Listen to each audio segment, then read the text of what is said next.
जब ठंड इंसान की हड्डियों में उतर जाए और गरीबी उसकी आत्मा को जकड़ ले, तब जन्म होती है पूस की रात जैसी कहानियों की, यानी जनवरी नाइट की। तो आज हम इस चैनल पे पूस की रात की कहानी को जानेंगे।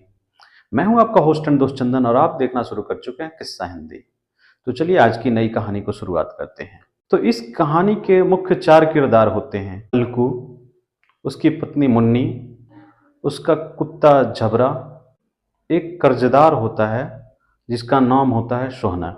हल्कू बहुत ही गरीब किसान था जिसका जीवन यापन मुख्यतः किसानी के साथ साथ मजदूरी के साथ किया करता था। एक वर्ष उसने फसल बोए थे और मजदूरी के माध्यम से उसने कुछ रुपए जोड़ करके अपने पास रखे थे। ठंड का समय आ चला था और फसल भी खेतों में लहलहा रहे थे। इतने में एक दिन वो घर के दरवाजे पर बैठा था। उससे सोहना पैसे मांगने के लिए आ जाता है, जो कि उससे उधार लिए रहता है। वो पैसा अपना मांगने आ जाता है। उसने बोला कि हल्कू मेरे पैसे दो। हल्कू अपने पत्नी के पास पैसे मांगने जाता है क्योंकि उसने पत्नी को अपने पैसे रखने को दिए थे। पूरे 3 रुपये मांगता है सोहना, क्योंकि उसने 2 रुपये उससे उधारी लिए थे और 1 रुपये ब्याज के रूप में। बट उसकी पत्नी उसे पैसे देने से इनकार कर देती है क्योंकि ठंड आ चला था और उसकी पत्नी चाहती थी कि हर बार उसके फसल नीलगायों के द्वारा बर्बाद कर दिया जाता था, तो इस वर्ष उसकी देख रेख हो रात को भी। और ठंड के समय के लिए कंबल की आवश्यकता होगी खेत की देख रेख के लिए, तो उसने उस पैसे को कंबल खरीदने के लिए रखा था। तो उसकी पत्नी हल्कू से बोलती है कि कितने पैसे थे, यदि तुम इस देनदार को इस पैसे को दे दोगे तो तुम कंबल कहाँ से खरीदोगे, और कंबल नहीं खरीदोगे तो खेती की रखवाली कैसे होगी। बट हल्कू कहता है कि नहीं, ये पैसे दे दो, क्योंकि ये पैसा बार बार मांगने आता है, तो एटलीस्ट हमारी जान तो छूटेगी इस व्यक्ति से। इसे पैसे दे दूंगा, ये मांगने नहीं आएगा। इसके लिए कंबल के लिए मैं कोई और उपाय देख लूंगा।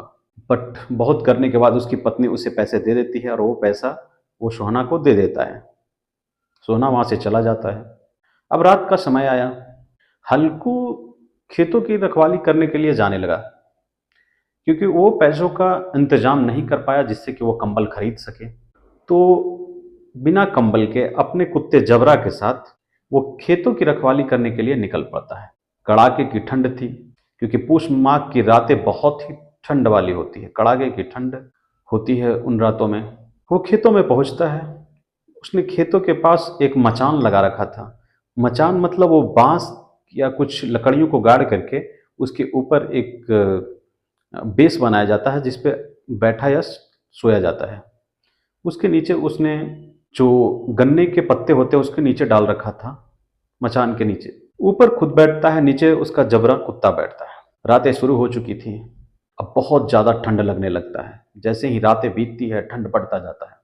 हल्कू मचान पे बैठे बैठे वो अपने हुक्का को पीते रहता है। 8-10 हुक्के पी चुका होता है, मगर उसे ठंड जाने का नाम नहीं लेता है। कुछ देर के लिए ठंड उसके दिमाग से हट भला जाता है, लेकिन ठंड जाता नहीं है। उसके मचान के नीचे जबरा बैठा हुआ कू कू कर रहा होता है क्योंकि ठंड बहुत ज्यादा होती है। अब कुछ ही देर में खेतों में नीलगाय आते हैं और फसल को खाने लगते हैं, बर्बाद करने लगते हैं। बट ठंड इतना ज्यादा था कि किसी को अपने जगह से हिलने का मन नहीं कर रहा होता है, न जबरा को न हल्कू को।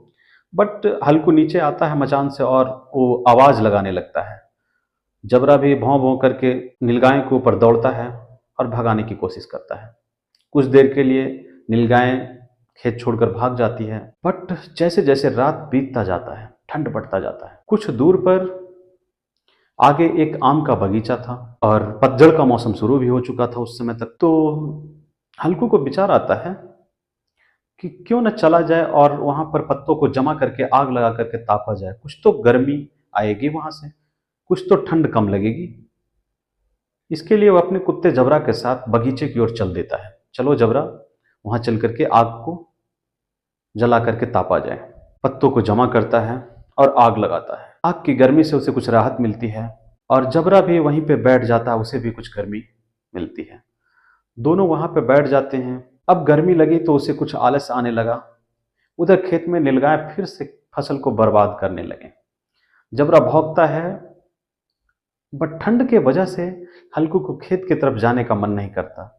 न जबरा जाता है न हल्कू जाता है। धीरे धीरे वो आग की गर्मी के वजह से, आलस से दोनों वहीं पर सो जाते हैं, नींद आ जाता है। रात भर में नीलगाय ने पूरी फसल को बर्बाद कर दिया। सुबह जब उसकी पत्नी आती है तो देखती है कि उसका पूरा खेत बर्बाद हो चुका है। वो आती है हल्कू के पास और देखती है वो अभी तो सो रहा है। वो बोलती है, देखो देखो, नीलगायों ने सारा फसल बर्बाद कर दिया, तुम क्या कर रहे थे? तुम क्या इस खेत में सोने के लिए आए थे? बट हल्कू खुश होता है क्योंकि वो सोचता है कि चलो इस ठंड की रात में बाहर बैठने से अच्छा तो है कि फसल चला गया। उसे कोई गम नहीं होता है और वो दोनों खेत को देखते हैं और घर की ओर चले जाते हैं। तो ये कहानी आपको कैसी लगी? कहानी अच्छी लगी हो तो चैनल को सब्सक्राइब करें और वीडियो को लाइक करें। कमेंट करके ज़रूर बताएं कि वीडियो आपको कैसा लगा। Thank you very much.